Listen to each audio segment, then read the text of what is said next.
Welcome to the Science Salon podcast. I'm your host, Michael Shermer. Before I introduce today's guest, I want to tell you about our sponsor, the Great Courses Plus app. Comes on your phone. It looks like that. You just touch that one right there. And it opens up and you have a whole host of courses and lectures you can listen to. Hundreds of courses, thousands of lectures. You don't have to buy just one course anymore. You get all the courses for a monthly fee.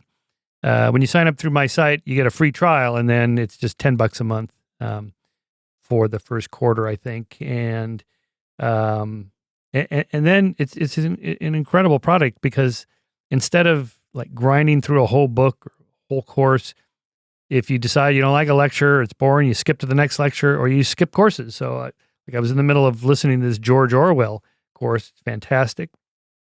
About how all the trouble he had getting Animal Farm published. I had no idea. Anyway, but then I see, this pops up, coronavirus outbreak, what you need to know. Boom, I'm going to that one. I'm going to listen to that lecture on the way home today because, well, that's what everybody's talking about now. Okay, so for the deal, you get a free trial plus $10 a month.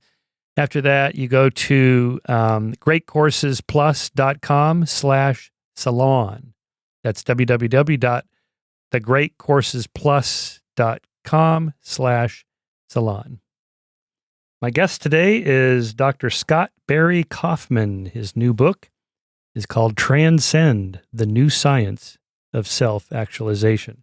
Great book, really important in terms of practical uses we can put all this psychological science to, particularly at a time when everybody's pretty stressed out, being isolated from the coronavirus, social isolation. Scott Barry Kaufman is a psychologist at Columbia University. He writes the column Beautiful Minds for Scientific American and hosts the Psychology Podcast, which has received more than 10 million downloads. His writing has appeared in The Atlantic and Harvard Business Review, and his books include Ungifted, Wired to Create with Carolyn Gregory, Twice Exceptional as the editor, and The Cambridge Handbook of Intelligence as co-editor. In 2015, he was named one of the 50 groundbreaking scientists who are changing the way we see the world by Business Insider. Anyway, as you'll see, I really like Scott. I like Scott as a person, but his work is important because he blends a lot of history of science, general history, theory, and empirical research to look at some of these really important psychological issues that matter most to us. So I think the book is a perfect timing for this, and I hope you enjoy it and enjoy the conversation. Thanks for listening. All right. Scott Barry Kaufman, welcome to the show. Thanks for coming on. Your new book, Transcend, the New Science of Self-Actualization. Good timing for this book. I think people need a little encouragement. We're recording this in the middle of the coronavirus pandemic, and Trump just announced today that we have another month to go here before the curve is likely to flatten. Of course, nobody knows for sure, but I got to thinking and finishing your book this morning.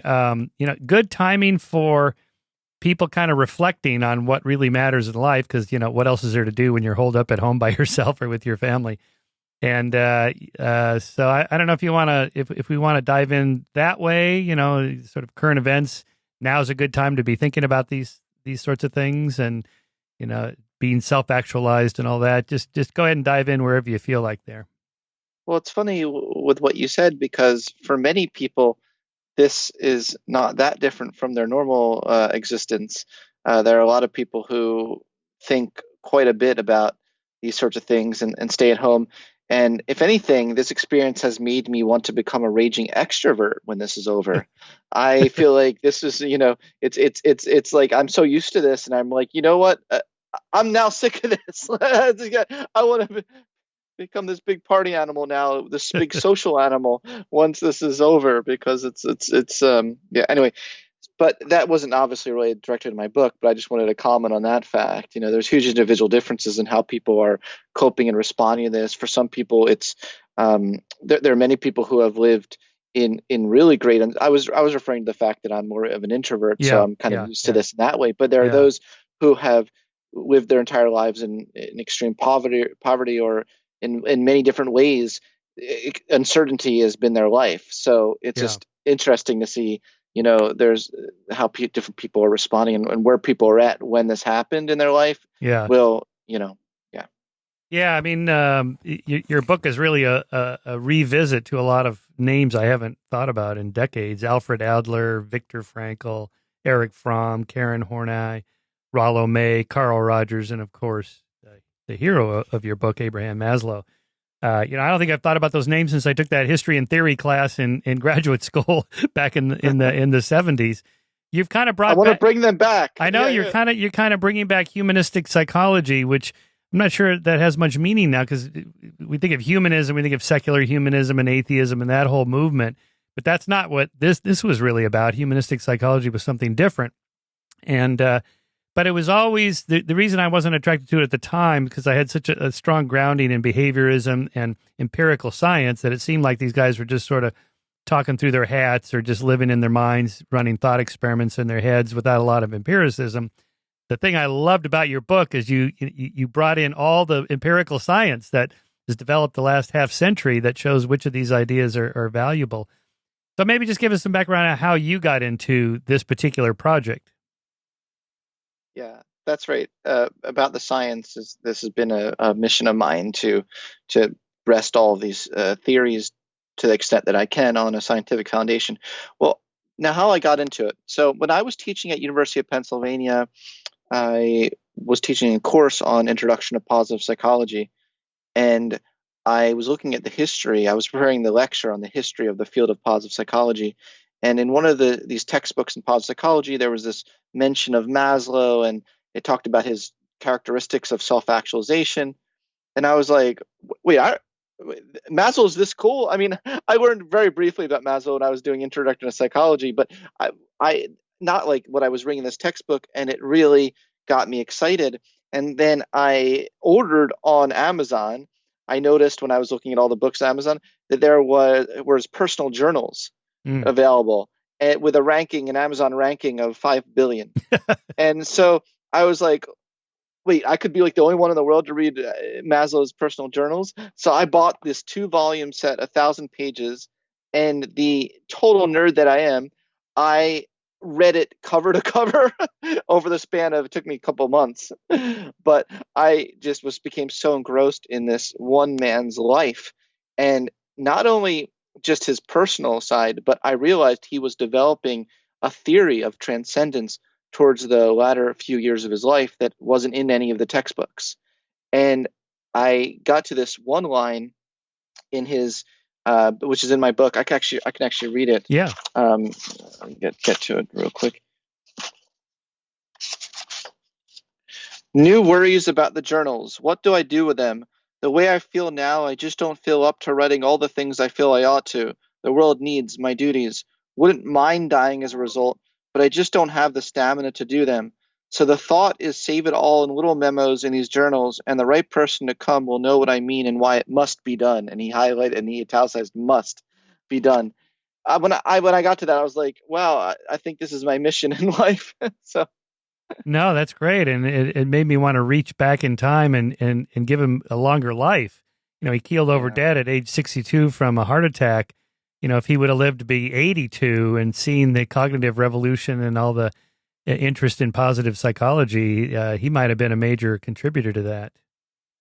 Yeah, I also think that he might have been frustrated by some aspects of modern positive psychology. Mm.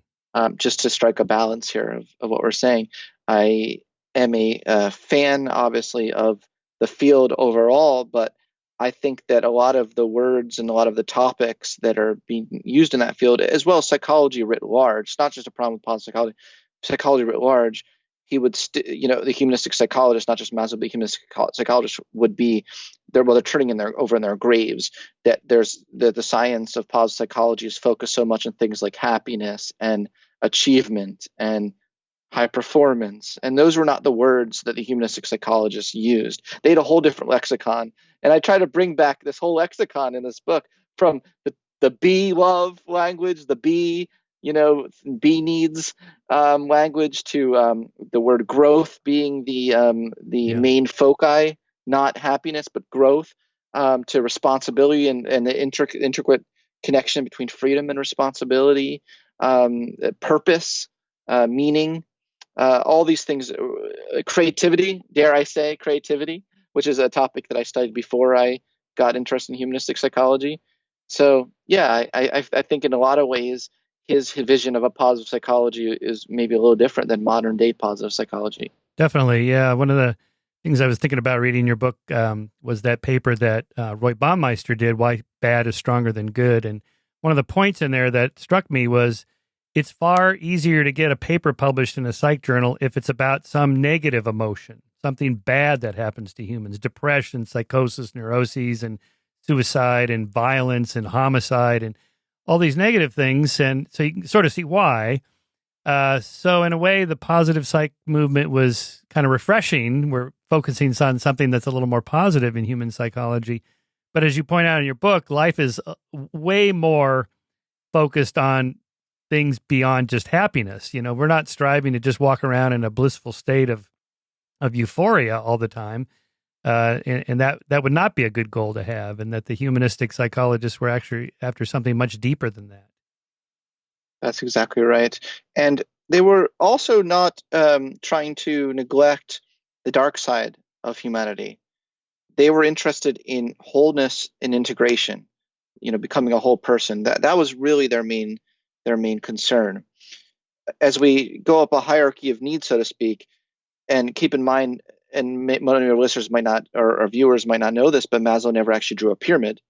So Yeah. it's not like a trek up a summit. Yeah. I mean, that thing is so ingrained that it's even a humorous joke, as you put in there, that the bottom, it's a meme. The bottom rung is a Wi-Fi. Well, now it's toilet paper.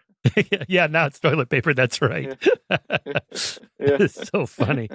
Yeah. But that was not ever his intention. Maslow always made it clear that human development is always a 2 steps forward, 1 step back dynamic where we can tackle multiple needs simultaneously. It's not like life is a video game where you get to like the need for safety and then and you get to a certain level and then a voice from above is like, congrats, you've unlocked the need for connection. And then you move up with Mario Brothers Right. theme in the background. It's just not like that. And he did make that very clear. So yeah. Yeah, and so more historical background. He's coming out of the Second World War and fascism and Nazism and Soviet style communism and all these really oppressive regimes. To what extent and did that influence the humanistic psychologists? A lot, actually. He had this very poignant moment during World War. It must have been World War II, World War One, where he was sitting there in the car and there was a parade and he had and tears just started coming down his face and he realized, I need to do something to contribute to this. I need to drop everything that I've been doing, studying these rats, studying these doing all these, like, he called them boring delayed reaction time tasks with with other animals, and devote his life to using his psychological skills to create the peace in the world and to study the good human being. He was very, very interested in evil versus good. This is something that he only had a mature integration at the end of his life about, Yeah, But this must have been World War II, by the way. Yeah. Even that, I got the impression right at the end of your book where you discover, like the last thing he wrote, because he died the next day or whatever. I mean, that must have been quite the feeling you had reading that. But the impression I got was he never finished. And maybe that's the point of becoming a self-actualized person is there's nowhere to get. You don't get there. There's no there to get to. That's right. Always an ongoing process. And maybe his life is a model of that. It is. And that's sort of where I go, not to be a spoiler alert, but in my epilogue, that's the conclusion I come to is, this is all the best we can do is to leave as much in our notebook, metaphorically, for the next generation to carry on the notebook. The notebook never has an ending. Yeah. Yeah, so you're right. Humanistic psychology sings to my own deepest being and resonates with my belief that to help people reach their full potential. We need to take into account the whole person. I've spent the past 20 years studying people from all walks of life, from those who struggle with learning differences such as autism, dyslexia, ADHD, and generalized anxiety, but who nonetheless have substantial talents, passions, and creativity, to prodigies with the normal social interests and playfulness of children, but who have an intense rage to master in a specific domain, to savants who have extraordinary dysfunction, for example, have difficulty speaking, coupled with incredible skills, painting, playing the piano, to intellectually precocious youth, and so on and so on. Yeah, you've kind of dabbled around on the extremes of the human condition. Yeah, my career has been to really plumb the depths of human potential, but most notably, I've really been interested in understanding how we waste our own potential, and not just how we do it to ourselves, but how society does it to its inhabitants. So how teachers might do it to the students, how managers might do it with its employees, all the way down the line, because of really outdated and not scientifically valid notions of what are the predictors, what are the actual major predictors of self-actualization. So, but you strike me as very much a empirical scientist trying to quantify with numbers things I that are am things that are difficult to quantify. guilty. Guilty. Yeah, and I like your approach. I've taken all your tests online for self-actualization and spirituality and all that stuff. And I've done some of that myself with morality and belief in God and religiosity and so forth. But to be fair, to what extent are we confident that you're really measuring what you think you're measuring when you're asking people to self-describe whatever it is you're going after when you ask them those questions? Well, that is a really good question, obviously, and a very important question. It's one that personality psychologists have long grappled with.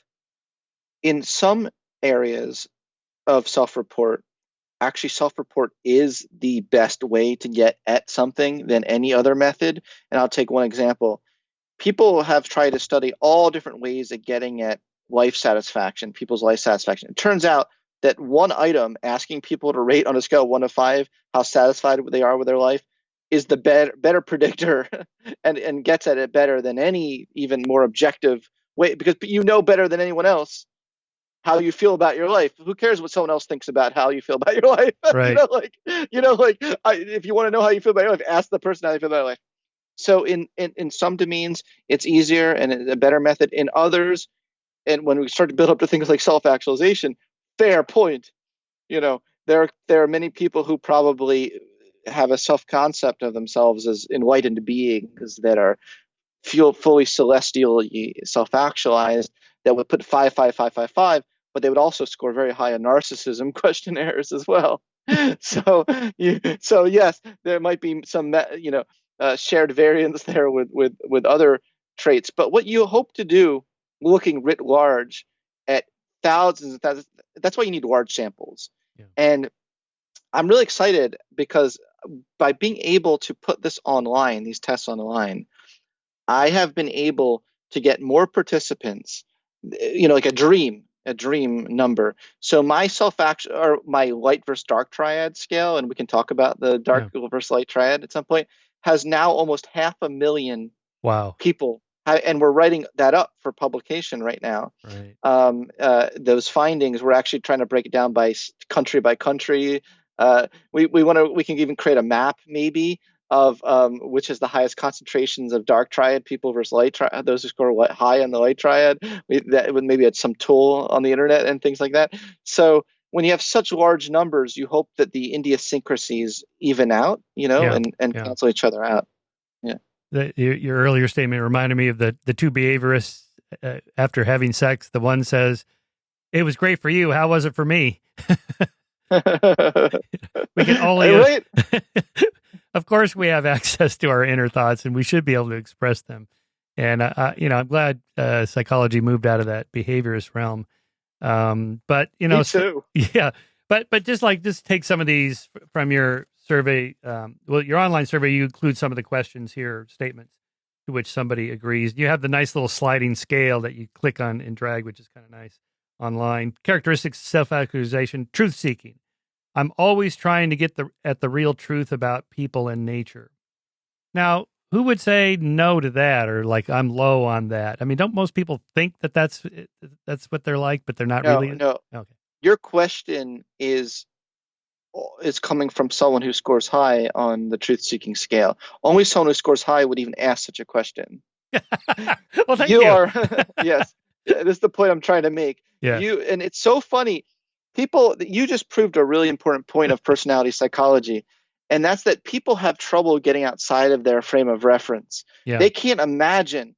So, for instance, you have a lot of people who score the kind of people that score 5 out of 5 on our compassion questionnaires.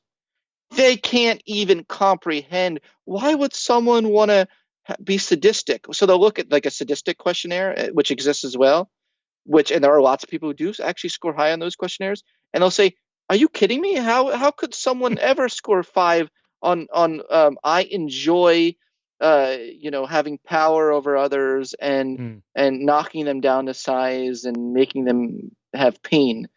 Well, there are people who actually, even listeners, right? Wow, your viewers right now get excited even hearing that. They won't maybe not admit it. They won't admit it to you, but they're like, "Oh, yes, I actually do love that."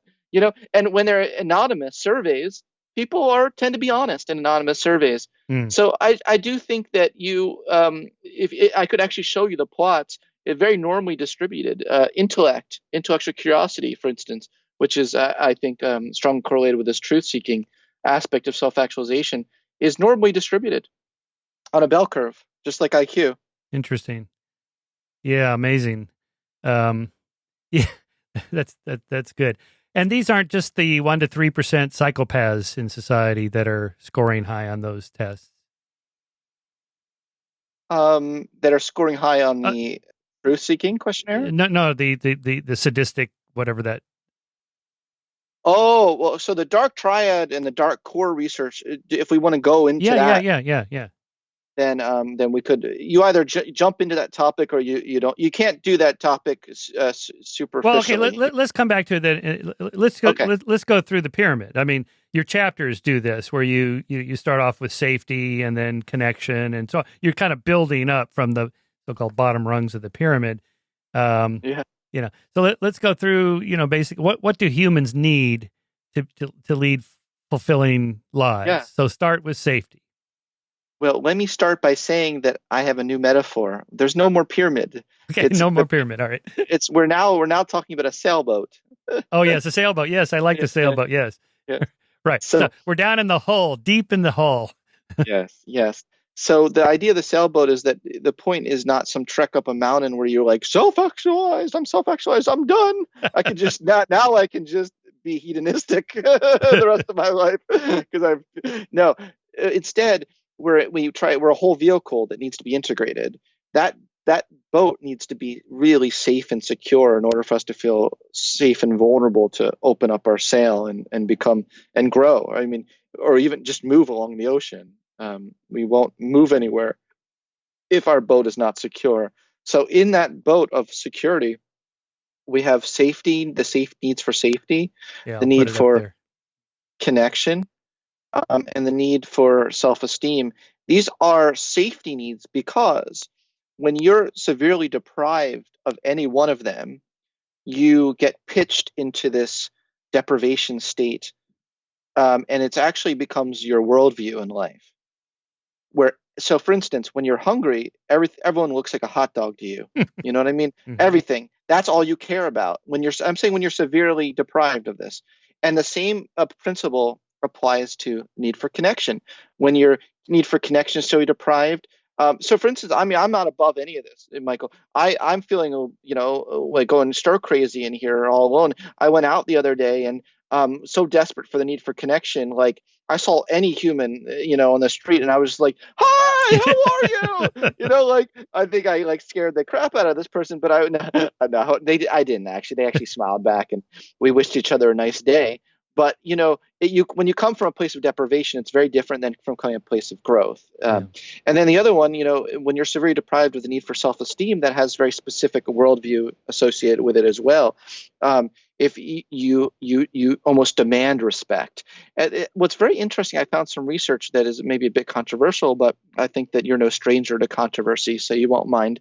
Or, you know what I mean? No stranger to discussing controversial Yeah. ideas is what I mean.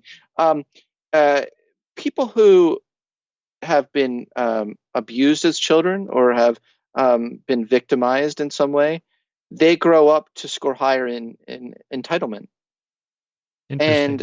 and I think that's a scientific finding I've been trying to really understand and wrap around and write around it and write about, and it actually can develop into vulnerable narcissism, which is something I talk a lot about in the book, where your narcissism is not surrounding your greatness, but your fragility.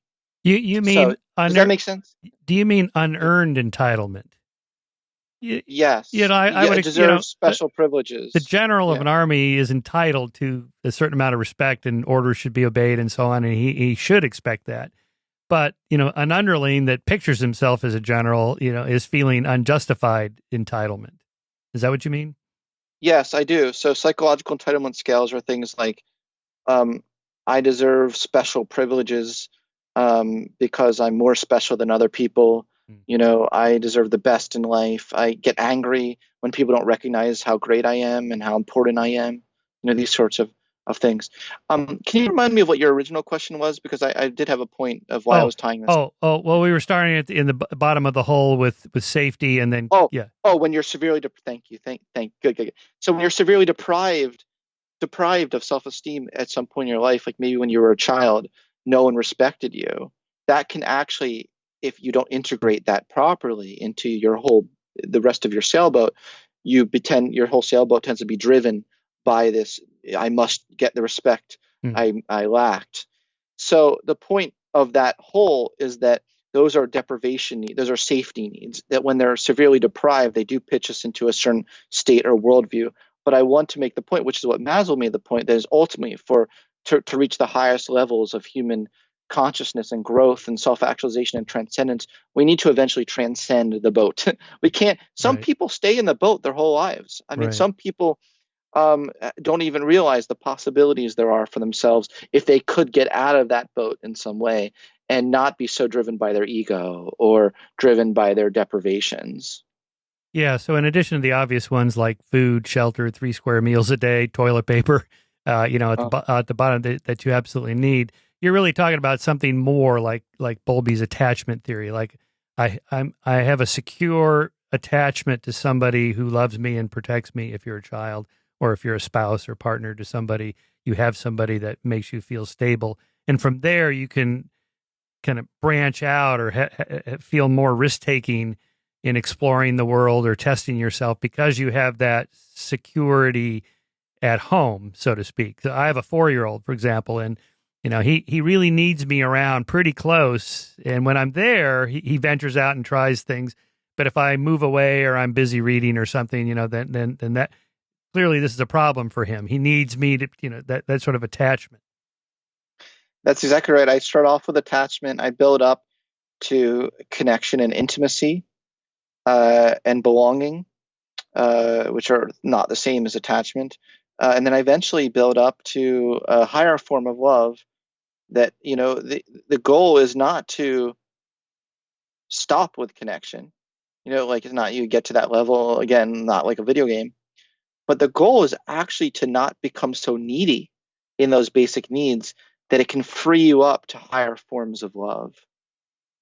Yeah. I know that might sound woo woo, but I A just want you little to know bit. I Yeah. quantify this all I know you do. with sophisticated statistical analyses, so I'm safe. Whew. Yeah, parts of your book I'm going, man, this sounds like Deepak Chopra or or But there is, but Eckhart Tolle. I have said no, fair enough, but I have actually made the point in the past there is wisdom in the woo woo Yes, sometimes. yes, yes, yes. Some, No, I recount this story in one of my books, how Leonard Mlodinow, the science writer, and I went to, at his invitation, an event by Deepak Chopra and Eckhart Tolle at the Civic Auditorium in Los Angeles. 3,300 seats filled. Each person paid, you know, 100 something bucks a ticket. Standing room only. And these two guys, just in their sneakers and jeans and T-shirts, just walked around the stage talking.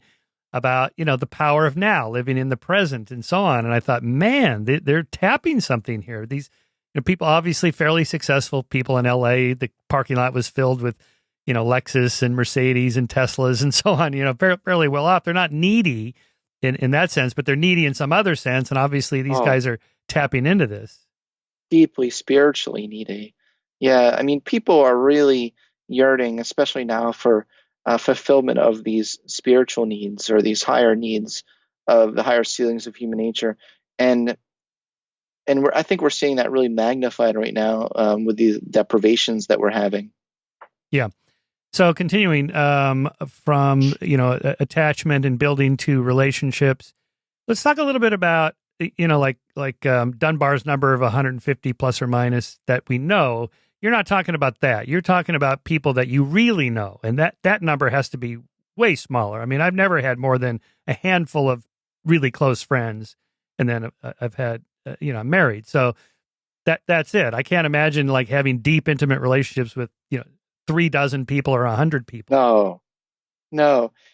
I mean, there are individual difference moderators in the quantity that you need to be satisfied. Introverts and extroverts do differ in that, Hmm. but the need for connection at least suggests that all humans have, unless you're really, really antisocial, not in an introverted sense, but in like a serial killer sense. That's a different story. But for within the 99.8%, 9% of the human range, we do require at least a minimal number, even two, of mutually interacting, reciprocal relationships. And I have tried to separate the need for belonging from the need for relatedness, because I think the psychological literature conflates the two Hmm. too often. And there are a lot of people today that are trying to seek the need to satisfy the need for belonging in the hopes that it will satisfy their deep loneliness. Hmm. And what they find is that once they satisfy their need for belonging, they're still just as lonely, if not even more lonely, and they don't understand why. And I think that separating relatedness from belonging helps explain that, why that I mean, happens. this is like the person at the crowded party feeling lonely. Yes, and all, but I was thinking more in terms of seeking like violent extremism Oh, or a political organization or a religious organization as well. I really feel like I belong now because I'm part of this organization. It's part of my identity. But then you get there and you realize that people only like you because to the extent to which you support their cause. oh, right. There's no relatedness there. Yeah, yeah. So, what would a true friend look like? Or Oh, if I wanted to be a true friend, what would I be feeling about my friend? someone asked Maslow that question at a one of his very last talks, and it made me realize that I would consider myself at a level a friend of Maslow's. So I'm just going to read this from my book. At Esalen Institute in 1969, which is the year before he passed away, someone, an audience member, asked him, "How do you define the word friendship?" Maslow began by defining a friend as someone who is truly need gratifying and whose needs you want to gratify in return. He then defined friendship of lovers as one where each other's needs melt into one, as the partner's needs become your needs. But then, at a higher level, he said, something else happens, that it's possible to feel very friendly, as I do, to count among my friends Abraham Lincoln, Socrates, Spinoza. I have great affection for Spinoza, great respect. At another level, corresponding to love or admiration or respect for the being of the other person, it could be said that I have love for William James, which I do. I'm very fond of William James. It happens sometimes I talk about him in such an affectionate way that people ask me, "Did you know him?" To which I reply, "Yes." Audience laughs, which of course I couldn't have. William That's a James died. Yeah, Yeah. that's a great story, and I love the Salon Institute stories in there. Yes. Um, but how is that then different from, say, a love partner, your spouse or partner for life or whatever, compared to that kind of friendship you just described? Well, I think that's up for people to define what a love partner means to them. I think for most people, it's like the add-on of sex, right? Like, it's like deep friendship. Isn't that like great when you like a deep friendship and need gratifying friendship, plus there's you're able to take your intimacy to a physical level. I think that's how a lot of people would define it. But I leave it up to people how they define their romantic relationships. But but friendship. The point here is that every word, such as friendships, or authenticity, or anger, or humor, I can throw out all these different words. The point is that there's within this framework that I present in the book, nothing has a single definition. Mm. Things have a B flavor to them or a D flavor to them. Yeah. Talk about that And a that little bit. includes Yeah. friendship. Sure, that includes friendship. So if we just want to stay on the friendship, I can give that example and then build up the Yeah. principles. Yeah. So when anything can come from a place of deprivation or a place of growth and being. So D friendship, I think, has a certain flavor to it. D friendship is a needy kind of friendship where you demand that your friend respond to your text. If they don't respond within 5 minutes, you're like, "What the heck? You're not a true friend." That's actually not a true friend. That's actually you're not being a true friend Oh, right. by demanding that on someone else. So there's a kind of a deficiency oriented kind of friendship, but B friendship, growth oriented friendship, is one where you both respect the integrity and freedom of each person, the sacredness of each person. You are more admiring the person, like a sunset, without trying to change the sunset. Like Carl Rogers has a great quote that's like, when you see a sun, you don't try to take the corner and say, "Oh, if I could only just move that a little bit to the right and then take the top and move that down," it would, you just admire it for what it is. And this is what Maslow called be love, but you can also call that be friendship. There's growth of both of you, right, and moving upwards, and you can apply that principle to everything. You can have de-authenticity, which is that's the kind of person who says, "I'm authentic because I say anything that's on my mind." Mm. No, that's being an asshole. Yeah. Yeah. But be authenticity is actually being very very conscious and mindful of how you're applying yourself in the world, and taking responsibility for your existence and its consequence on the world. That is a different kind of it's a growth oriented authenticity, and aggression. Even all of our dark side things aren't bad in and of themselves. They have a D or a B flavor. And selfishness. Selfishness. I'm working actually on a paper right now that is so close to being accepted. I can't wait to share it with you. Mm. I'm so excited. Where we created a healthy selfishness scale. We argue there's a B form of selfishness. I love my scale, so that's going to be up on my website soon. You can take my healthy selfishness scale. And we also created a scale in the same paper we calling pathological altruism. So we're showing that altruism can suck and selfishness can be great. And we created scales to measure those extreme paradoxical forms of we're calling them two paradoxical forms of selfishness. Both of them. I think I'm healthily selfish, but I'm not sure. Like, what would be some of the questions you would ask? Oh, well, that is. I did include the scale in the book, so that is going to be on the love chapter. At the end of the love chapter. Oh, here we go. I got quiet ego. Oh, healthy authenticity, integrity. Yeah, here we go. Healthy Authenticity. Yeah. By the way, what does D and B stand for? If anything. Deficiency versus being. Oh, being is the good one. Go to page 131. I don't know, your page numbers may not correspond to mine, but in the healthy self-love section of love, which is right before the quiet ego, one section before quiet ego. Yep, there it is. Yeah. Oh, healthy selfishness scale. Okay.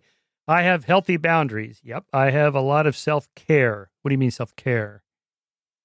You care about your damn myself. self. I do. I have a healthy dose of self-respect. Yep. I don't let people take advantage of me, for sure. I balance my own needs with the needs of others. I try to.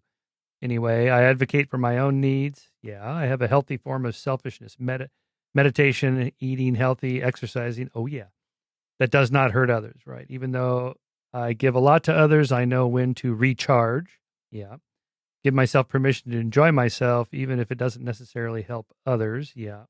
Yeah. Okay. I see that. Yeah. That's, you see? Yeah. What would be the D version of that? Oh, well, that's the dark triad. So in our paper, we actually distinguish unhealthy selfishness or we actually talk about pathological selfishness versus healthy selfishness. So pathological selfishness is I really enjoy exploiting others for my own gain, for instance. That's probably one of the best example of an item from that scale. Is you're actually intentionally being strategic about in a zero-sum way. You mean like if I'm asking a friend for a favor, or I'm offering to do them a favor, but really I'm going to get something out of it, and that's why I'm doing it. Exactly. Yeah. You're selfish. You're in greedy. Greed it would load very high on the unhealthy selfishness factor. Yeah. Interesting. Okay, so before we get to the dark triad, let's move up the sailboat a little bit to self-esteem. This has a pretty bad rap after the disastrous. Move forward. You move forward in the sailboat. That's right. Sailboat. You don't move up. That's right. No more pyramid. You need to change the metaphor. We're going forward. We're moving forward. Remember Andrew Yang? Yes, that's right. Not left or forward. So as you note in the book, self-esteem got a pretty disastrous bad rap after the 80s attempt to give everybody a gold star, everybody gets a trophy, and we just want to make kids feel good about themselves, and that'll increase their self-esteem. No, self-esteem is the result. It's not the driver. It shouldn't be the driver. It should be the result of healthy pride in what you've done. Earned successes. It's a great thing to have. It feels great. The problem isn't with self-esteem. The problem is with the pursuit of self-esteem. The problem is when people pursue that feeling and get addicted to it. I really like the addiction model of self-esteem that Roy Baumeister and his colleagues have looked at. That always really made a lot of sense to me. People, especially those who never had a lot of self-esteem in the past or power, once they get power, all of a sudden they get addicted to it, that feeling. We did evolve. Evolution is pretty smart. It gave us a motivation to keep having more and more of that feeling in a very unhealthy, selfish way. That's a dopamine hit that maybe isn't good. Yeah, that's right. What about Roy's? I loved his book on evil. How these serial killers and rapists he interviewed in jail all apparently had high self-esteem. How would you distinguish that from, non-killer self-esteem? So say the question again? Well, you remember in Roy Baumeister's book on evil.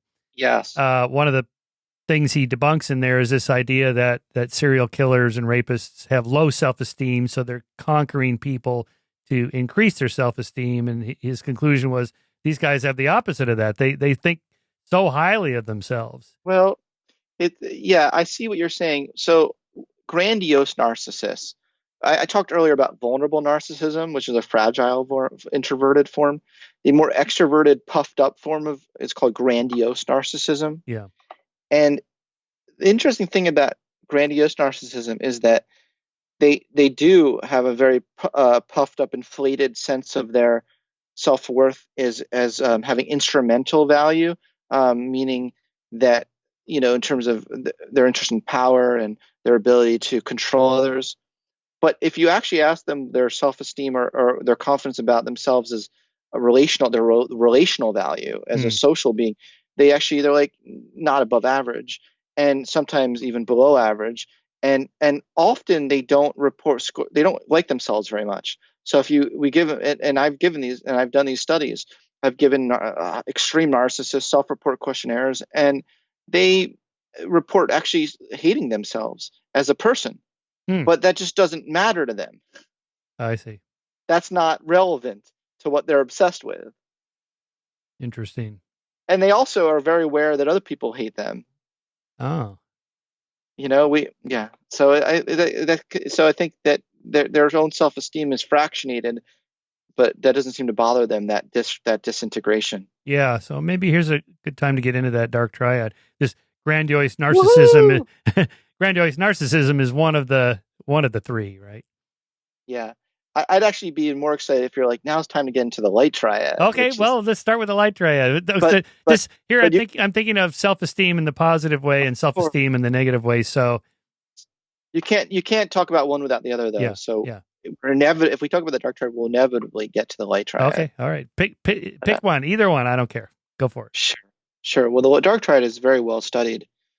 Has been studied for over 20 years, and that incorporates grandiose narcissism with psychopathy. Um, uh, that's subclinical levels of psychopathy, with Machiavellianism, your manipulative sort of personality. And this is a continuum, a bell curve. The thing about the dark triad is that this is all non-critical samples. So this is your next door neighbor. This is you. Okay, the person sitting next to you right now, etc. We all score somewhere on this. Mm-hmm. No one is a 0 point in the general population on these traits, the characteristics. But that is so well studied, and no one had studied the light triad, sort of what would an everyday, we know what an everyday psychopath looks like, but what does an everyday saint look like? Mm. Not the Mother Teresa, the, oh, saint, but what is the everyday saint? The person who, just by their being in the world, their personality, they bring light to the world. I mean, don't you know people, Yep. Yep. Michael, that Yeah. that everyone seems to like them, like they're not always constantly fighting battles, on Twitter with this group or this in group, or they don't even have many in groups. There's kind of a universal love that emanates from them. It's the kind of person I aspire to be. I'm not saying I'm there, but I'm saying it's good to have a North Star in life. You know what I mean? It's Yeah. good Yeah. to have some sort of compass.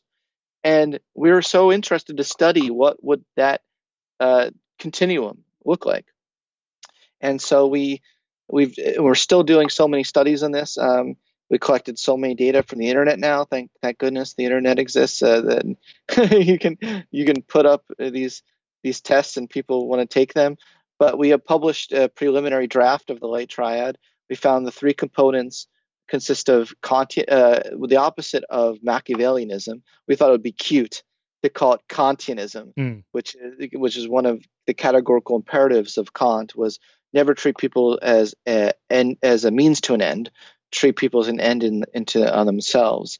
And another part of the light triad is humanism. That's up your alley. Treat every individual with dignity and worth because of their individual existence, not necessarily their label or identity or group that they belong to, or stereotype. And then the third one was faith in humanity. Mm. How much do you think humans are, even despite their flaws, basically good? Mm. You see such stark differences at the extremes in these. So we have these two quotes in the beginning of our paper that I think do a nice job illustrating those extremes in our paper. In our light triad paper, we have these quotes. If you're trying to look it up right now, it's our published paper, not the book. But Oh. um, but Ted Bundy is quoted as saying, Mm. "Well, what's one less person on the Right. face of the earth anyway?" And Right. then and then uh, uh, what's her name? Oh my gosh, the Nazis help me out here. Who are you talking? You mean She yep? was in the she was in the basement, and Oh, she hit Anne Frank. Anne Yeah. Frank. Yeah. Thank you. Um, I don't know why I wanted to say Helen Keller. That's so not Helen Keller. Yeah. Anne Frank. As the Nazis were coming up to kill her, even as that was happening, she wrote in her diary, "I still believe, in despite of it all, Yeah. that humans are basically good." Yeah. I Incredible mean, quote. Yeah. you couldn't see such stark differences, Yeah. and we're all somewhere on that continuum, by the way. Of how we perceive human nature. All three of these light Yeah. triad, Yeah. yeah, they tend to go together. They tend to co-vary. Well, in terms of moral progress, I mean, I think we've culturally, socially been shifting toward the light triad. That is, the expansion of the moral sphere to include more people is kind of a Kantian move there, or applying principles like Rawls's idea of a just society is where you have a veil of ignorance, where when you write a law, for example, you don't know which group you're going to be in to see how it's affected. That's kind of a Kantian way of thinking about other people. That would be a light triad. Absolutely. I've been thinking actually a lot about. I'm glad that you nerd out with me over these things, because I've been thinking a lot about Rawls' theory and how it would apply. I was thinking about writing a paper on this someday. How would it apply to traits, personality traits? So, you know, how can we all just appreciate the fact that individual differences exist, without treating your own individual differences better than others. There are people who score very high, for instance, in compassion, and they're the people that are they're on every day on Twitter saying, "Love, we need more kindness, love, love, love." Well, what if you just don't care? What if your individual difference is different? Like, that just doesn't bother. You're not an asshole, and I'm not saying you're an asshole, but you score in the mid range of love, and Yeah. it's like, are you allowed to exist too? Like, are you a worse human being than, what if your thing is maybe mastery? So you're out there on Twitter every day speaking your own thing. We need more mastery. We need more grit, grit, grit, grit, grit. You know, the point here is, how can we have a veil of ignorance that acknowledges, like, we don't know what genetic lottery we're going to get before an environmental cocktail that is going to make our temperament and intelligence levels as well, and creativity in a certain way. So why don't we all agree beforehand that we're going to just appreciate the sacredness of each individual personality, even if it's completely different than ours? Yeah. Do you see what I'm saying? And applying the Rawls Yeah, principle. totally. I think that would be a great paper, because I mean, what people like Steve Pinker and myself and Peter Singer and others have been documenting is this, Peter Singer's metaphor of the expanding circle. This is, pretty much quantifiable in terms of, like, if you look at literature, the history of literature, and how writers describe other people, women, Jews, blacks, and so on, the language they use. I mean, Dawkins makes this point. You can pinpoint down to the decade when a novel was written based on the kind of words they use to describe blacks and Jews and women, for example. And we've all kind of stopped doing that without any top-down laws passed, just, sort of bottom-up consciousness raising, as Dawkins calls it, just shifting our perspective to include more people as honorary friends and members of our family. Exactly. And that's kind of, again, through novels, comic books, television scripts, films, just how we talk about other people, this principle of interchangeable perspectives where, it's what I call the Copernican principle. I'm not special. So if I want you to treat me nice, I can't expect you to accept me to treat you like a asshole, because I don't want you to treat me that way. It's the golden rule. That, I think, has been changing over the centuries. It would be interesting to see if you could measure that in personality over time. There might be a way to... if there's a way, I'll find it. Yeah, you'll find it. I'll create the scale. Well, here's a potential scale for you. So Frank Soloway and I did this. Frank really pioneered this idea of judging, assessing historical characters. They're dead. On the Big Five, where you just slightly shift the wording of the scale questions to, instead of "I see myself as someone who is blank," you have a historian of the biography of the person you're interested in, and say, "I see Abraham Lincoln as someone who was," boom. And then you get like half a dozen Lincoln biographers to all take the same test, and then you run a inter-rater reliability score between the 6 raters, and then if they're pretty high, then you can publish that as Lincoln was high on openness to experience, super high on conscientiousness, low on neuroticism, or maybe he was high on neuroticism. I don't know. But, something like that would be interesting to do for a lot of historical, like your saints versus, or maybe the sinners, and compare those. Well, that's been done, not on the Big Five, but in terms of the 5 principles of what it means to be a moral exemplar in life. That's in here too. Did you get to the purpose chapter on moral exemplar section of the purpose chapter? There was the list of the 5 things that where people throughout history were ranked on. Yes, I did. I thought that was pretty interesting. That was yesterday. I was listening to that. By the way, you did a good job on the audio reading of this. That's hard to do. Really? You must have taken. That must have taken like 5 days to do this, because it's a pretty big book. It did, and I'm no professional, audio reader. So no, it's all right. I'm not either. But I like listening to authors read their own books, because they know what to emphasize and what's important. You can hear it in the voice. Yeah, here we go. Moral purpose. Right. What about Hitler? Yes, he had a purpose for sure. I mean, and he understood a lot about human nature, particularly German human nature, and what the people wanted. Unless just condemning people like that rather than trying to understand them, doesn't really help. I agree. should I just read these five? Yeah, yeah, yeah, yeah. So there's principled, virtuous. Has been these are what all moral exemplars throughout the course of human history tended to exemplify. Research by Ann Colby and William Damon. They wrote a book with, I think, one of the best titles in the history ever. The title of their book is "Some Do Care." Isn't Yes, that great? Isn't that's that a great? great title. Yeah, Yeah, yeah. I mean, I wish I had, got there first in a way, because I was like, I would want to write a book with that title. But anyway, that was my ego talking. yes, I that's right. fully admit that it comes out every That's a now and then. little tiny bit of narcissism there. Well, I think it's important to admit it. Okay. Yeah, right. Okay. Principled, virtuous. Um, they show a sustained commitment to moral ideals or principles that include a generalized respect for humanity. I think that's similar to what we were talking about. Or sustained evidence of moral virtue. Consistent. They have a disposition to act in accord with one's moral ideals or principles, implying also a consistency between one's actions and intentions, and between the means and ends of one's actions. I'll do this quicker. Brave. Their willingness to risk their own self-interest for the sake of moral values. Inspiring. They have a tendency to be inspiring to others and move them to moral action. And humble.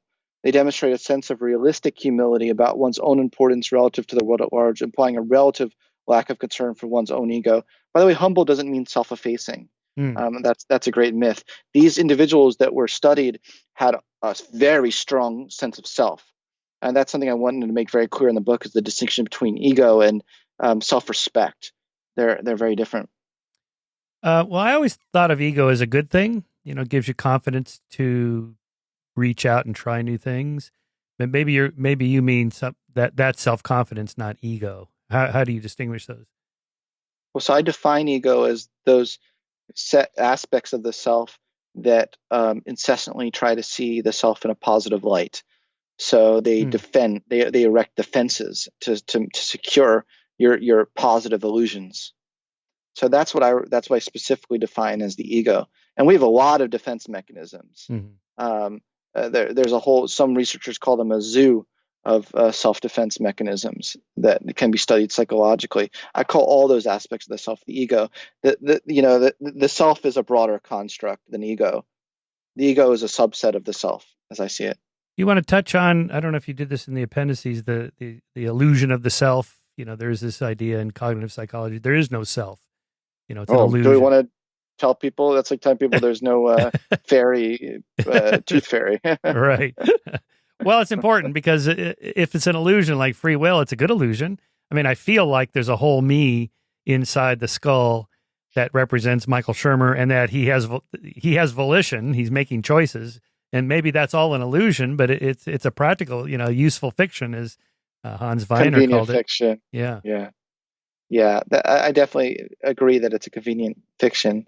That on itself, the psychological mechanism has a positive explanatory value, even if the thing itself doesn't exist. Right. The psychological mechanism. Well, the idea of the real self is something that is flouted a lot in the spiritual hippy dippy world, the woo woo world. People will always talk about, like, get in touch with your true self. And I think that that's problematic in a lot of ways. All of these psychological mechanisms are part of you. You can't slice open a brain and say, okay, only your dorsolateral prefrontal cortex is the real you, and Right. this amygdala that that whenever that's active and makes you be naughty, like, that's not the real you. We're just gonna people and people do that. They associate, not with the brain level. That was just my cheeky way of illustrating my example. But psychologically, people on self-report questionnaires, if you ask that, you give them a whole bunch of traits and you say, classify which one's the real you, they only put their most moral self under their most creative, the best part of them. The best self is equivalent to how people think of their real self. But that's problematic from a growth perspective. I don't know if I have to explain why that's problematic. It might be obvious to a lot of people, but if you disavow all the sides of you and don't take responsibility for your whole self, you're bound to keep repeating those things, and you're bound to never change. You mean your weaknesses, or where you'd like to improve? You have to face those. Accept them first. Oh, accept them. I like the word acceptance better than face. Face sounds so dramatic, like, oh, yeah. Like a confrontation. Instead, it shouldn't be a confrontation. You should become friends with those sides of yourself and accept them as part of you. Carl Rogers says the curious paradox is once you accept yourself, then you can change. Mm. That's a Right. quote from Carl Yeah, I Rogers. like that. No, I like that. Yeah, I love the section on the Salon Institute because I've been there 3 times putting on workshops, science and spirituality, whatever. And I mainly went because I wanted to go see what it was all about because it's such a legendary place now. And so when Abraham Maslow shows up there and it's a brand new place and they're reading his book as required reading for the employees, and he stumbles in there by accident, and the guy behind the counter is like, Maslow, not the Maslow. Yeah. Oh my God, what a great moment. And it was funny because they were just trying to seek refuge from it was a thunderstorm outside. They were going Right. on the cliffs of Right. Big Sur. Yeah. And they were so happy to see a motel. At the time, I think it was called Big Sur Motel. Right. It wasn't called Esalen Institute. And so they were so happy, and they got there, and this gruff, Chinese guy was like, way out of, like, write your name. We'll see if you can. Not being very nice. And then Maslow wrote Abraham Maslow on the thing, and his wife Bertha was like, we should leave. This person's so rude. But Maslow's like, no, we're exhausted, And when he saw it on there, he couldn't believe it. He's like, Abraham Maslow, this is what we created our whole center, based on you and the humanistic psychologist. Helps that it's in a beautiful setting that does seem to make a difference for this idea of spirituality, self-actualization, these sort of airy-fairy ideas that have concrete consequences to our psychology. But it seems like these places are always located like in Hawaii, Sedona, Arizona, these beautiful, coastal areas and things like that. There is something in our human psychology, Ed Wilson called that our biophilia.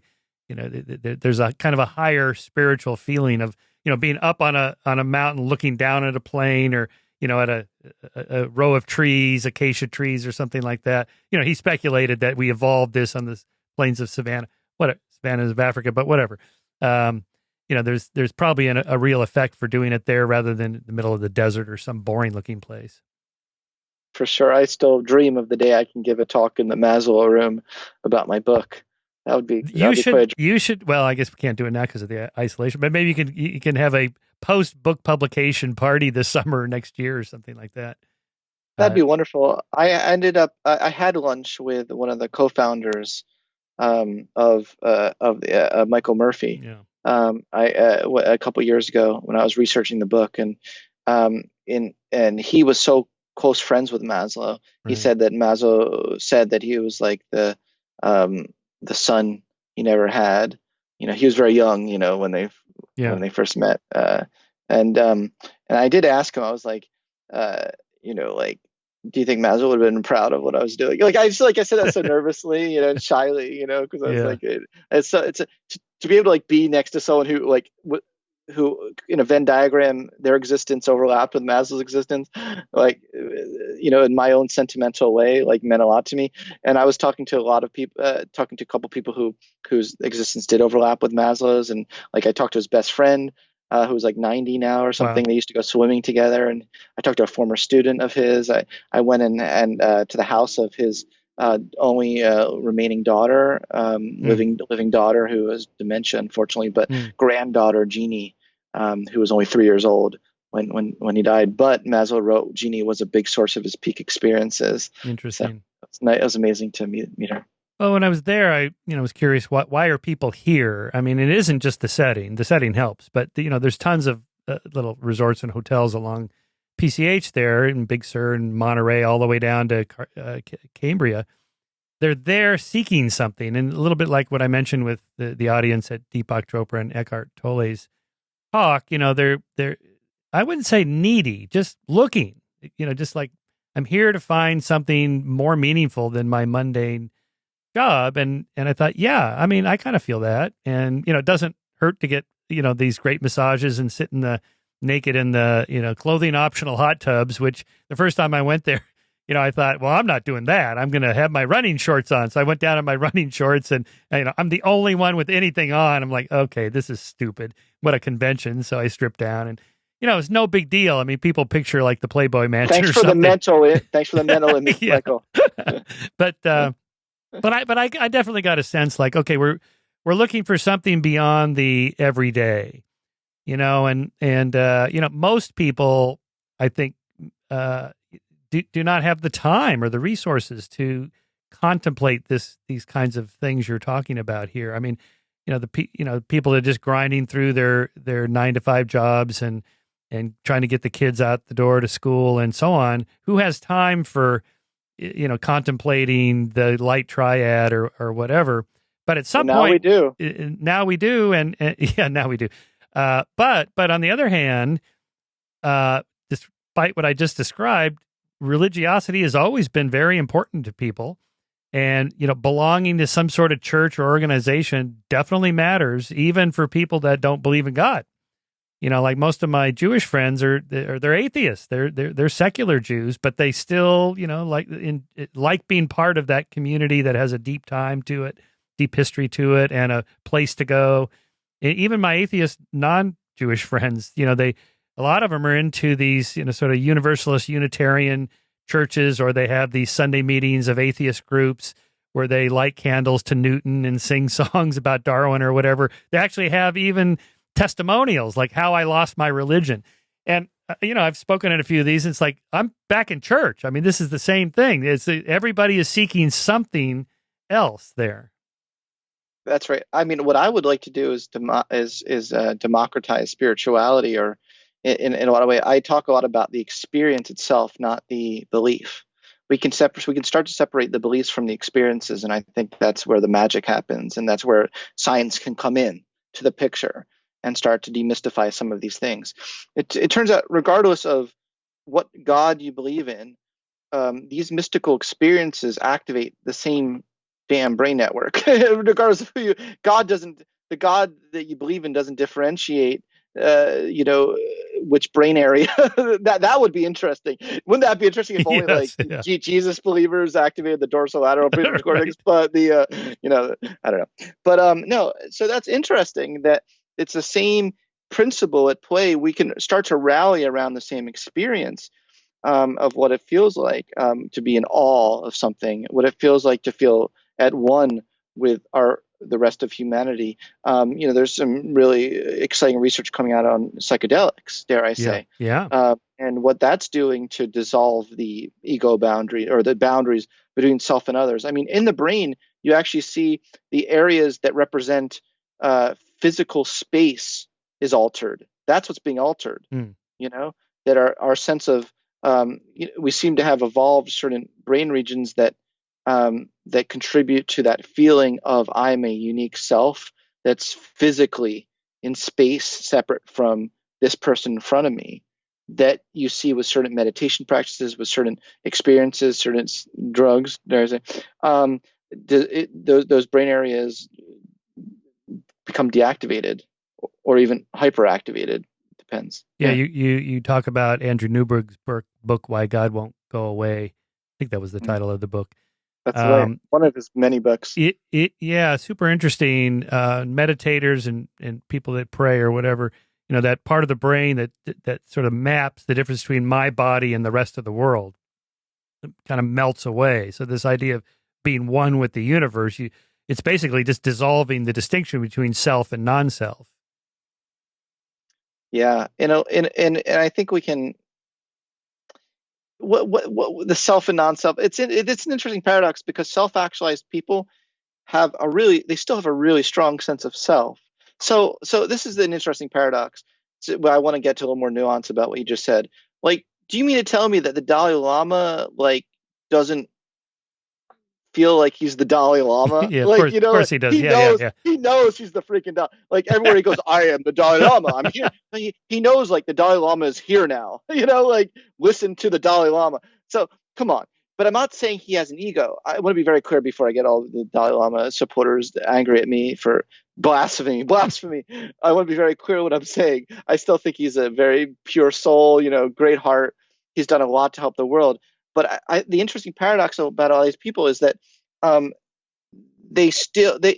a lot of ways, their sense of self and knowing themselves and what they can contribute to the world is stronger than everyone else's.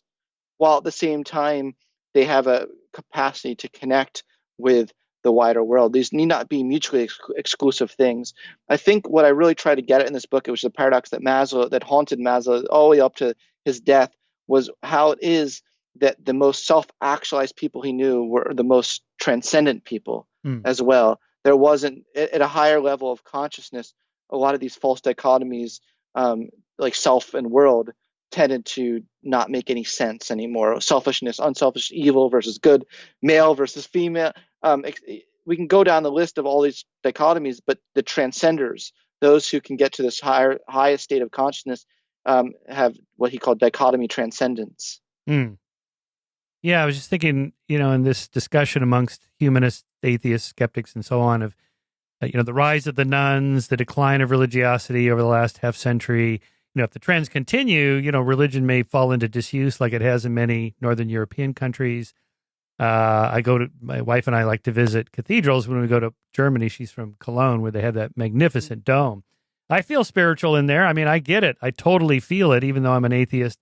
In the same way I feel that when I go to an astronomical dome, like at Mount Wilson or Lick Observatory or Mount Palomar, I feel like I'm at the, Chartres Cathedral or something like that. So obviously this is touching something. What I like about your work, I think in the future going forward is going to be super important, is that, if people are losing their religion, it probably needs to be replaced by something like a humanistic psychology that's science-based. And that's what you're doing, because the human need is not going to go away. No, it won't.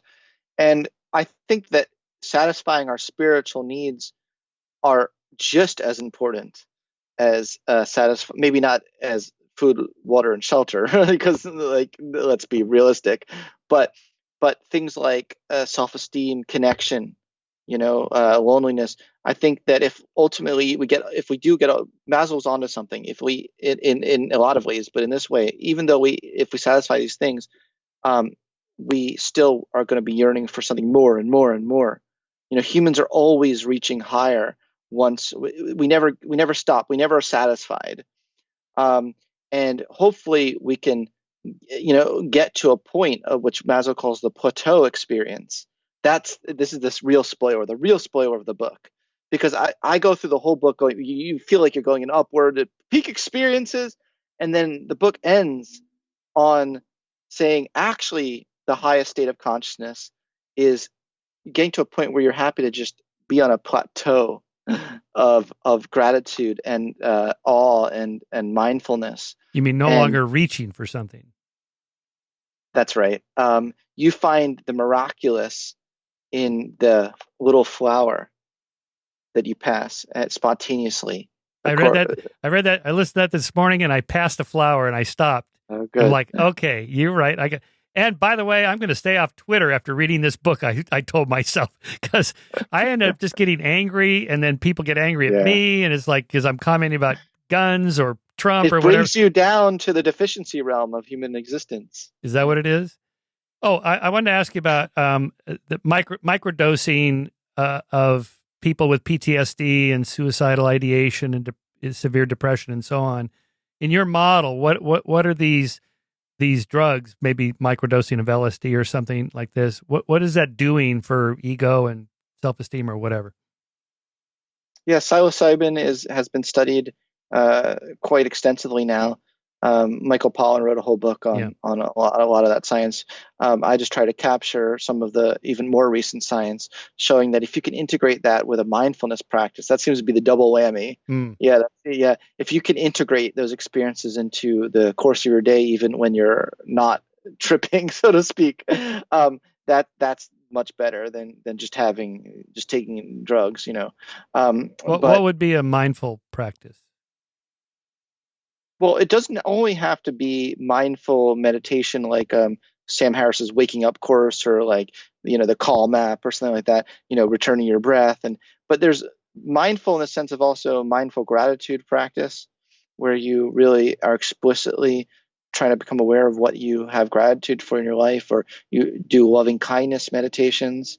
Or you even, not even at a meditation point of view, but you practice mindfulness in your daily life, like Ellen Langer style. A lot of people forget Ellen Langer existed before Kabat-Zinn, but not in terms of physical existence, but I don't know who's older, but I'm saying in terms of their research. Ellen Langer did a lot of this research on mindfulness as a state of being during the course of your day. And then Kabat-Zinn made it all about the meditation, aspect, kind of bringing back the oldies, from the Eastern philosophy. But we can cultivate a mindfulness in the Ellen Langer sense, which is just being open to the unexpected in your day, embracing uncertainty. There are people who fear uncertainty up the kazoo. People who score high in neuroticism, OCD. There are other traits that make you increase the likelihood you'll score high on that. But there are those who score very high in actually getting excited by uncertainty. Now, I'm not saying you have to take an extreme. Life is not about picking which extreme you want. Life is about integration, and balance. And so maybe, you can rightfully turn on the news once a day for 5 minutes and see where we're at on how many the death count. CNN has like in Hunger Games style. Have you seen that now? Yeah, it's like unbelievable. and then can you believe it? It's like Hunger Games. I know, yeah. exactly. Yes. But maybe and the numbers are ticking off as you're watching. You're going, holy crap. I mean, talk about anxiety inducing, right? Maybe turn that off for a second and realize that you can still, in balance, reach for that B realm of human existence. You don't have to live in the D realm just because CNN is telling you that you have to. Right. And just because they're on 24/7 doesn't mean you have to be on 24/7 in that way. You know what I'm saying? Yeah, they're just doing their job, but you don't have to tune into it. Correct. Yeah. Correct. There's still lots of opportunities we have to have transcendence in our lives, even under the most dire circumstances. I think Viktor Frankl showed that very well in his writings about the concentration camp. Yeah, and if anybody could write from the experience of something that bad and still come out like that, that gives hope for all of us. I'm not into meditation. I've tried it. I've gone to Deepak's place down in Carlsbad. It was a great experience, drinking the tea and healthy meals and getting massages and the whole thing. It was great. But, just the meditation, I'd just be sitting there going, oh my God, I'm so bored. So you didn't drink the Kool-Aid. You drank the tea, but not the Kool-Aid. Not the Kool-Aid, yeah. But I do, like, I take my dog for a hike every day. I'm here in Santa Barbara, so I'm near the ocean. And I go for a couple-hour bike ride. And at some point, I usually stop. And I stop listening to your book or whatever. And I just kind of look out the sky, the mountains, the ocean, whatever. And I kind of feel like that's a mindfulness practice. I don't really know, but I feel better doing it. Is that what you mean for like just average people not into meditation? They don't have a lot of time. Maybe just stop for 5 minutes or something like that? Yeah, take a pause. But I do think it is a muscle you can exercise. Like, you spend so much time going to the gym. Well, now to exercise, look, better physically. But now we have so much time inside. Now it could be a great opportunity to exercise every day. The power of separation in a way. And I don't know if I've ever really described it that way before. But what is most helpful for me personally is the ability to sit on I have a great cushion I love. Can I show people this cushion I bought? Yeah. I love it. I love it. It's I can give you a link to what it is on Amazon because it's made out of buckwheat, I believe, but it feels so good. So good. Yeah. And what do you do with that? Yeah. And so I eat it. No, I'm sorry, I'm so weird. I what do you think I do? I sit on it. But the kind of mindfulness that I love doing is I really love sitting there, closing my eyes, and projecting all my thoughts onto like I'm watching a movie. Like helping me to make a distance between, so I'm not so attached to my thoughts and my feelings. So I close my eyes and think, okay, what am I feeling right now? What am I thinking right now? And I'm going to unload it all right now out of my working memory. I'm going to unload it. Just for the next 10 minutes. I'm going to give myself permission to just watch the movie of it all. It's amazing what that does to me. Even I see the world when I open my eyes. Actually, the world is tinted. Everything, there's more vibrancy in the world. I suddenly appreciate whatever is in front of my eyes more than I did just 10 minutes before. Interesting. A little bit like the willful suspension of disbelief when you go watch a movie. We all do that. Absolutely. And sometimes I also would make pretend that it's like it's like on a carousel, like in the airport, where it's just going around, but you don't pick it up. You don't pick it up. You'll see it again. There it is again. Okay, it'll be back. Trust me, I know it'll be back. Yeah. But I'll let it go for now. That really is helpful. But another thing I do when that happens to me when I do that is I realize how bashugana I am. Because you start to see all this, and you realize, wow, there's so much drama in my consciousness that, like, not my monkey, not my circus. We could Right. we could do that on Twitter. We could do that on Twitter with people trying to draw us into by tagging us. We're allowed to be like, you know what? And I do that now. I say, not my monkey, not my circus. I'm not jumping into that one. We can do that with our own consciousness, and I don't think we realize the power we have to do that. I wonder if religions figured this out with the idea of the Sabbath. This is a day. Atheists make fun of these Orthodox Jews that don't use electricity or whatever. But I think they're missing the point. The point is, shut off the regular life for a day. Yeah. Give yourself permission to shut off the circus, right, of your mind, because it really is a circus, and you don't even realize it sometimes till you are meta aware of it. Yeah, my friend Dave Rubin goes off the internet for the weekends, and he always signs off Friday afternoon. All right, everybody, who's with me? I'm going out. I'm like, oh, I really should do this. I really should do this. And then I usually fail. It's kind of addictive, the internet, that constant, feed of information. It's good to turn off. It's definitely praise to our deeply evolved dopamine system. I mean, it was like we knew exactly what to do to tickle those dopamine. Oh, and another thing I wanted to ask you about with the dark triad and psychopathy. I read when I was researching the moral arc, I was reading Kevin Dutton's book, The Wisdom of Psychopaths. Asking readers to consider both the positive and the negative sides of personality characteristics that make up the diagnosis of psychopathy. Dutton is developing a toolkit to train people to use what he calls the 7 deadly wins, 7 core principles of psychopathy that, apportioned judiciously and applied with due care and attention, can help us get exactly what we want.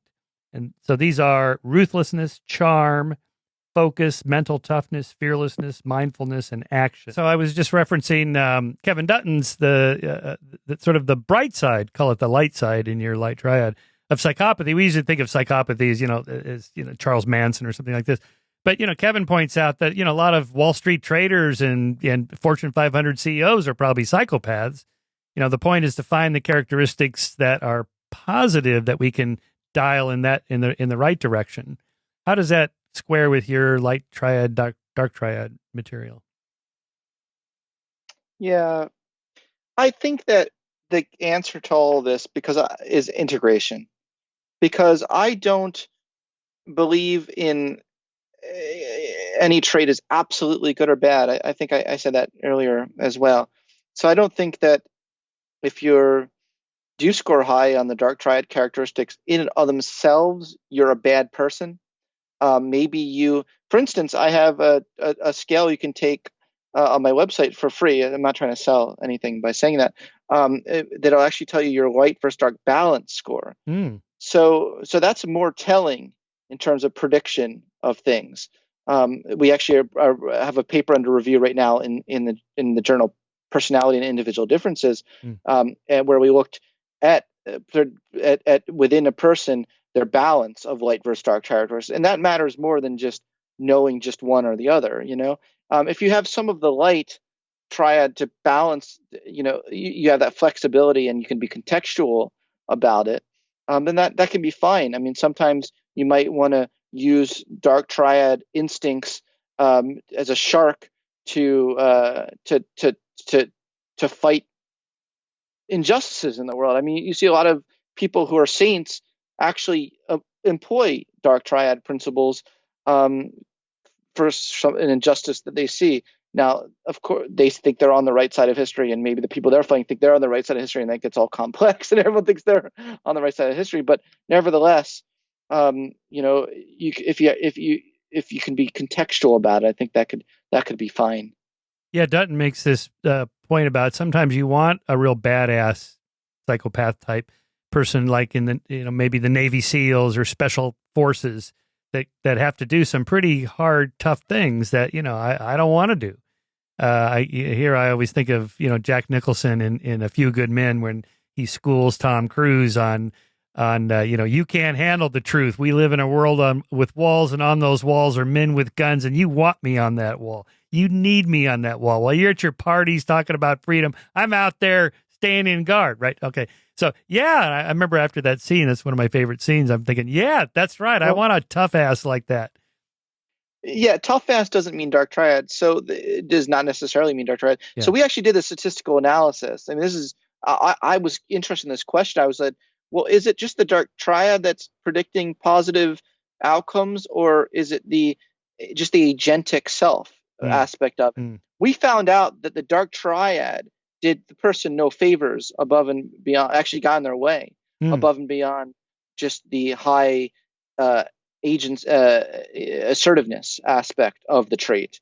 So we were able to parcel out statistically just that one agentic self aspect. Like you can be very high, score very high in assertiveness, and be able to have that sort of go get them attitude without being score high in the dark triad traits. We found that the dark triad traits got in the way of predicting those positive things.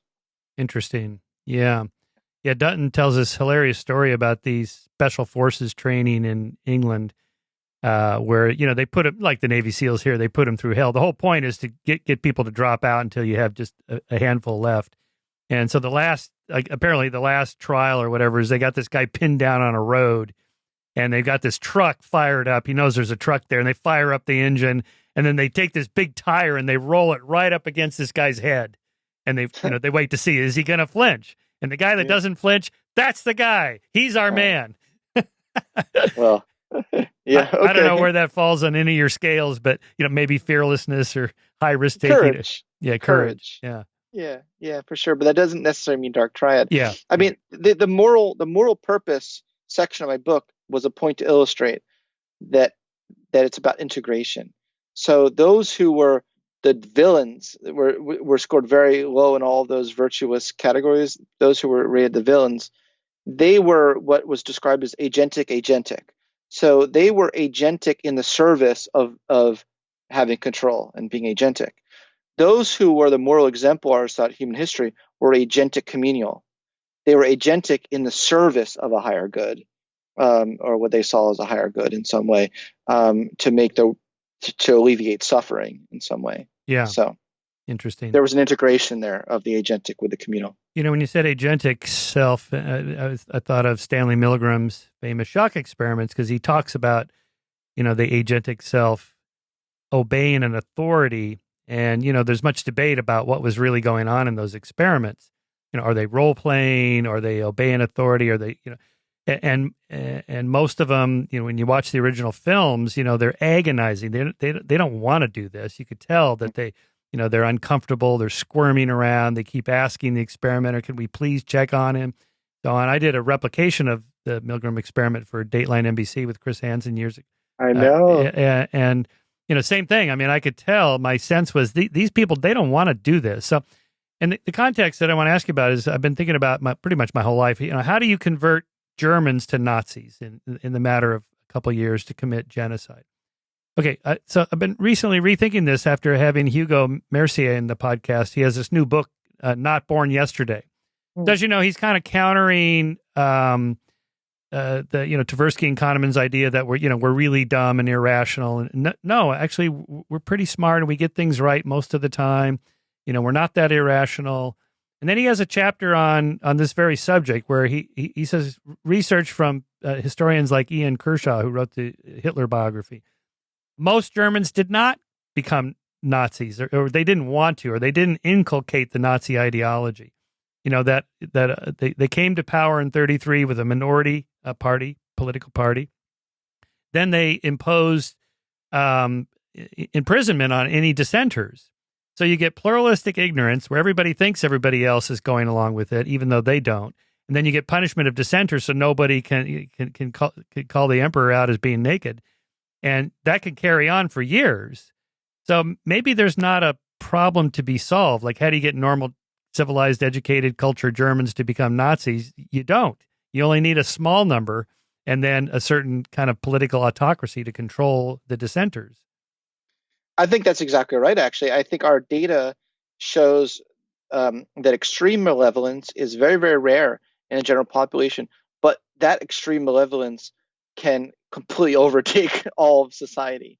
I think that's been shown throughout history. I think that psychological surveys suggest that can be true as well, experimental studies. But here, so here's the thing I talk about in the book on what humans could be in the section of what we could be as humans and looking forward. The problem isn't, as I put it, between Democrat or Republican. We actually need conservative. I don't know if I'm going to get in trouble for saying, but like I think that there's a value in both perspectives, and an integration of both is actually important for a healthy society. We need stability of society and make sure that that society doesn't devolve into chaos, but we also need those who are caring about, well, what happens to the most vulnerable, when that happens, and how can we grow?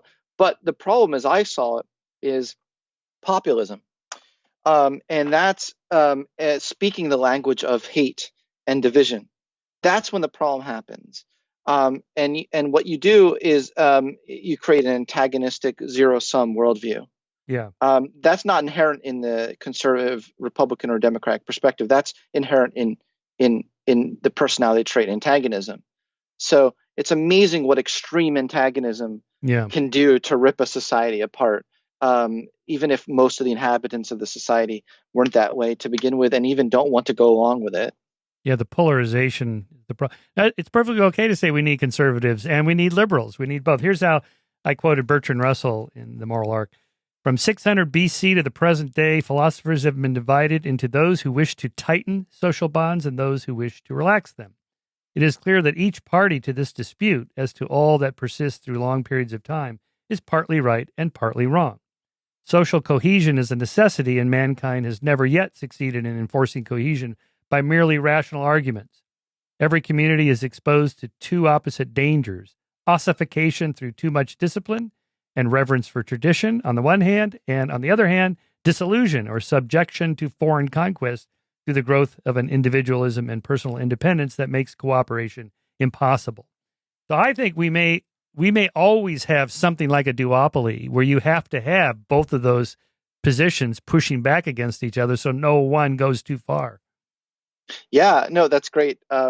I love that you just had on ready. Like, how do you know that were you planning on reading that? No, I was not. I just flipped it open to my book. No, that's awesome. Yeah. No, I loved what you read. I agree with you. I actually tend to agree with an awful lot of what you write. We must be on a similar wavelength of something. But yeah, no, that makes a lot of sense. And we really do need, I really do take, I'm a big fan of Jonathan Haidt's work, and, and the way he thinks about it. He doesn't tend to get polarized in these discussions. He tends to understand how can we have constructive disagreements with each other. I really am optimistic in the sense of, if anyone's good faith about something, there's value to the conversation. There's value to what it is. The problem really is at that antagonistic level where the person is not coming at you in good faith of any sort. And not only are they not in good faith, but they're actively coming at from a place of zero-sum antagonism, and that's a real cancer on society. Yeah, the principle of charitable understanding of other people. Give them. No, I said that wrong. It's giving people the benefit of the doubt. Assume they're coming from a good place rather than an evil place. Absolutely, but I have like Trump supporter. I have like Republicans following me on Twitter, etc., and they seem to like what I write. So I actually feel like I'm doing something right. And I know that might sound like a weird thing to say, like like in this day and age, I'm supposed to say I have those supporters and I immediately block them or something. But no, I actually get a sort of sense of satisfaction when I see two people who couldn't hate each other more retweeting me.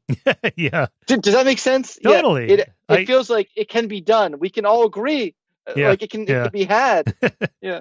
I get some of that. I have Republicans and conservatives that follow me, but then they unfollow me when I say something about guns or religion, because I really got to quit doing that because it doesn't help. Well, I'm not in my B realm when I'm on Twitter. So let's we've been going almost about an hour and a half, and I want to be mindful of your time. I want to just turn to the end of the book where you give advice, which is really great. Live more in the B realm. And so you were able to track down some of the B exercises that Maslow was working on the last few years of his life. And here's a nice, 3-page list. It's beautiful. I mean, I'm not going to read them all. Aren't there great things? There are some great things on that list, right? I mean, it seems obvious, but if you don't think about it, then you forget to do them. Sample things. Keep your eye on the ends, not only the means. Fight familiarization. Seek fresh experiences. Solve the deficiency problem. In other words, don't always regard the deficiency realm as prepotent over the being realm. Anyway, so just sort of cutting through, go into a dreamy state, embrace your past, embrace your guilt. Yikes!